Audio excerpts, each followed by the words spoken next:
안녕하세요. 삶의 나침반입니다. 방금 전에 충격적인 뉴스를 접했습니다. 최근 한국인 사망 원인 1위가 생활습관병이라는 건데요. 심지어 50대 남성 사망률은 예전보다 크게 증가했다고 합니다.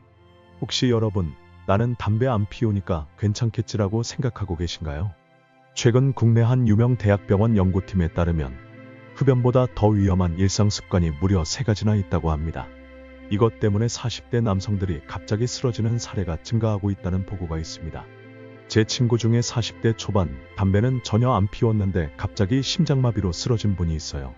가족들이 충격에서 아직도 헤어나오지 못하고 있죠. 알고 보니 이 친구가 오늘 제가 말씀드릴 5가지 습관을 모두 가지고 있었습니다.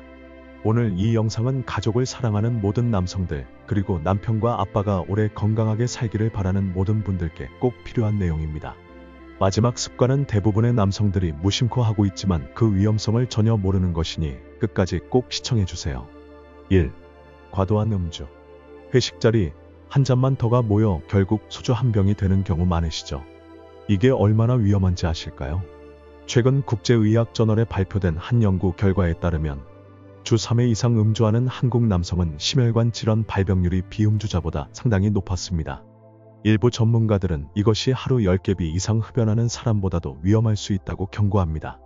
소주 한 병은 우리 간에게 어떤 부담을 줄까요? 의학적으로 보면 소주 한 병은 간에게 상당한 스트레스를 준다고 합니다. 한 소화기내과 교수님의 설명에 따르면 이것은 간에게 극심한 야근과 같은 부담을 준다고 하네요. 매일 이런 상태라면 어떻게 될까요? 몸이 망가지겠죠? 완전한 금주가 어렵다면 이 3가지만 실천해보세요. 음주 달력을 만들어주 2회 이상 마시지 않기. 술자리에서 물 한 잔, 술 한 잔 번갈아 마시기. 일부 연구에서 간 수치 개선 효과 보고된 밀크 시슬과 강황 영양제 복용하기. 제가 직접 이 방법으로 3개월 실천했더니 건강검진에서 간 수치가 정상으로 돌아왔습니다. 의사 선생님도 놀라셨어요. 2. 흡연. 혹시 담배 피우시는 분 주변에 계신가요? 그렇다면 이 사실을 알려주세요. 많은 흡연자들이 결국 흡연 관련 질병으로 고통받거나 사망합니다. 더 무서운 것은 간접 흡연으로 가족의 폐암 위험도 상당히 증가한다는 여러 연구 결과입니다. 많은 분들이 스트레스 때문에 못 끊는다고 하시는데 흡연이 스트레스를 줄여주는 건 사실일까요? 한 대형 병원 정신건강의학과 연구에 따르면 흡연은 일시적으로 기분을 나아지게 하지만 장기적으로는 불안감과 스트레스를 크게 증가시킨다고 합니다. 금연이 어렵다면 다음 3단계로 도전해보세요. 1단계, 니코틴 대체요법, 패치나 껌과 하루 5분 걷기 함께 시작. 2단계, 금연 앱으로 돈 얼마나 모았는지 계산하기. 상당한 금액이 모이는 것을 보고 계속할 힘이 생기실 거예요. 3단계, 금연 성공한 지인과 함께 도전하기. 여러 연구에서 성공률이 크게 높아진다고 보고되어 있어요. 놀라운 사실은 금연 3일 후부터 폐 기능이 회복되기 시작하고 1년 후엔 심장병 위험이 절반으로 감소한다는 것. 지금 당장 시작해도 늦지 않습니다. 3. 과도한 스트레스와 업무 부담. 오늘도 야근입니다. 주말에도 일해야 합니다. 퇴근해도 카톡은 확인해야 합니다. 너무 익숙한 상황 아닌가요? 코로나 이후 재택근무가 늘면서 일과 삶의 경계가 더 무너졌다는 통계가 있습니다. 회사에 복귀한 지금도 역시 매일매일을 스트레스에 시달리고 있죠. 스트레스 호르몬인 코르티솔이 지속적으로 높아지면 어떻게 될까요? 심혈관 질환 위험 증가, 당뇨병 발병률 상승, 수면의 질 저하로 인한 테스토스테론 감소까지. 여러 의학 연구에서 이런 문제점들이 보고되고 있습니다. 결국 남성으로서의 활력도 잃게 됩니다. 국내 한 취업 포털의 설문조사에 따르면 상당수의 직장인이 번아웃을 경험한다고 합니다. 이게 단순히 개인의 문제일까요? 과로 사회가 만든 구조적 문제는 아닐까요? 복잡한 방법 말고 지금 당장 실천 가능한 3분 스트레스 해소법을 알려드립니다. 첫 번째, 4, 7, 8 호흡법. 4초간 숨 들이마시고 7초 참고 8초간 내쉬기. 하루 3회 실시해보세요. 두 번째, 감사 일기 작성하기. 자기 전 감사한 일 단 한 가지만 메모하기. 세 번째, 핸드폰 다운타임. 저녁 9시 이후엔 업무에 말림 끄기. 일부 건강 관련 연구에 따르면 이런 방법들을 꾸준히 실천한 사람들의 스트레스 호르몬 수치가 상당히 감소했다고 합니다. 더 중요한 건 업무 생산성과 집중력이 오히려 향상되었다는 점이죠. 4. 오래 앉아있는 습관. 여러분이 지금 앉아서 이 영상을 보고 계신다면 몸에 일어나고 있는 변화를 아셔야 합니다. 장시간 앉아있는 것은 건강에 매우 해롭다는 연구들이 계속 발표되고 있습니다. 일부 의학 전문가들은 이를 앉은병이라고 부르기도 합니다. 최근 발표된 여러 의학 연구에 따르면 장시간 앉아있는 사람들은 전립선 질환, 허리 디스크, 심지어 발기부전 위험도 높아질 수 있다고 합니다. 일부 유명 기업 CEO들은 스탠딩 미팅을 통해 앉아있는 시간을 줄인다고 합니다. 건강이 곧 생산성이라는 철학이죠. 지금 바로 실천할 수 있는 앉은병 극복법을 알려드릴게요. 첫 번째, 3030 규칙, 30분마다 30초 일어나 제자리 걸음. 두 번째, 화장실 전략, 가장 먼 화장실 사용하기. 세 번째, 워킹 미팅, 중요한 통화는 서서 걸으며 하기.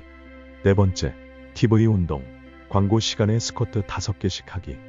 이 방법들로 하루에 많은 칼로리를 추가로 소모할 수 있습니다. 장기적으로 보면 상당한 양의 칼로리 소모가 가능하죠. 5. 늦게 자고 수면 부족. 마지막으로 가장 치명적인 습관, 바로 늦은 취침과 수면 부족입니다. 밤 11시가 넘어 이 영상을 보고 계신다면 지금 당장 멈추시고 잠자러 가시는 게 좋습니다. 아쉽지만 말이죠. 왜냐고요? 여러 의학 연구에 따르면 수면이 부족하면 혈관 건강에 악영향을 미치고 테스토스테론이 감소할 수 있다고 합니다. 이는 남성의 전반적인 건강과 활력에 직결되는 문제입니다.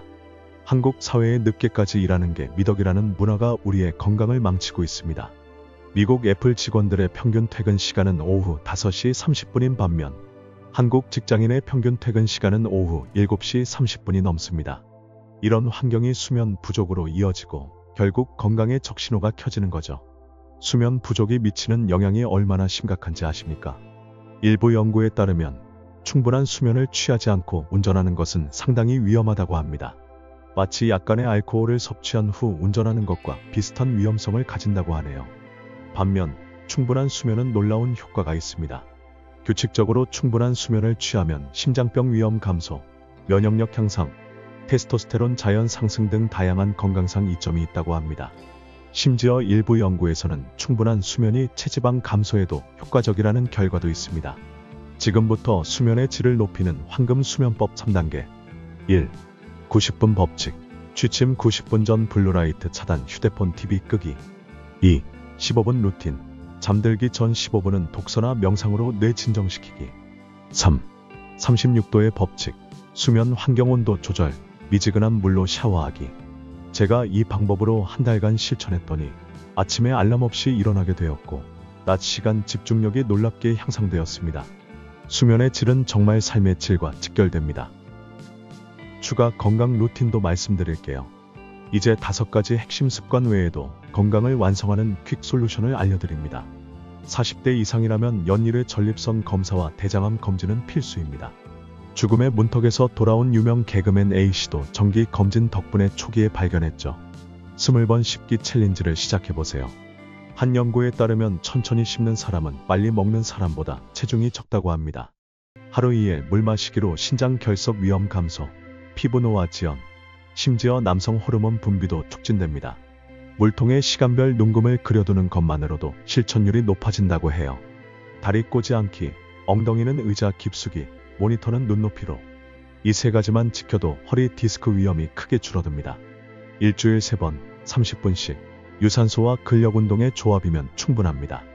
가장 좋은 운동은 바로 꾸준히 할 수 있는 운동입니다. 오늘 소개한 5가지 치명적인 습관 중 여러분에게 가장 해당되는 것은 무엇인가요? 댓글로 남겨주시면 제가 직접 답변 드리겠습니다. 이 모든 내용이 부담스럽게 느껴질 수 있습니다. 하지만 기억하세요. 올 5월 나싱이 아닙니다. 작은 것이라도 썸씽을 선택하세요. 오늘부터 단 하나의 작은 변화만 실천해보세요. 한 달 후면 여러분의 몸이 확실히 달라져 있을 겁니다. 이 정보가 도움이 되셨다면 여러분의 소중한 남편, 아버지, 친구, 형제분들에게 이 영상을 공유해주세요.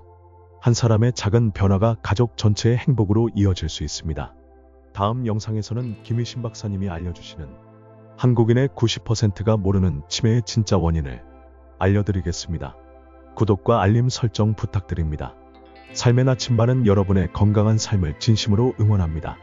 모든 선택은 여러분의 몫이지만 건강만큼은 반드시 지켜야 할 가치라는 것 꼭 기억해 주세요. 여러분의 경험과 질문을 댓글로 남겨주세요. 제가 하나하나 답변 드리겠습니다. 그리고 건강 관련 궁금한 점이 있으시면 다음 영상 주제로 다룰게요. 건강한 하루 되세요.